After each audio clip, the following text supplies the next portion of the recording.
Has your skin been damaged by an accident, burn, medical procedure, or cosmetic surgery? When the deeper layers of the skin are affected, a scar begins to form.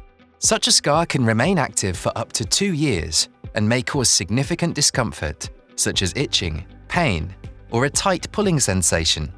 And did you know that 40 to 70% of surgical scars become thicker over time? Sometimes a scar even grows beyond the original wound.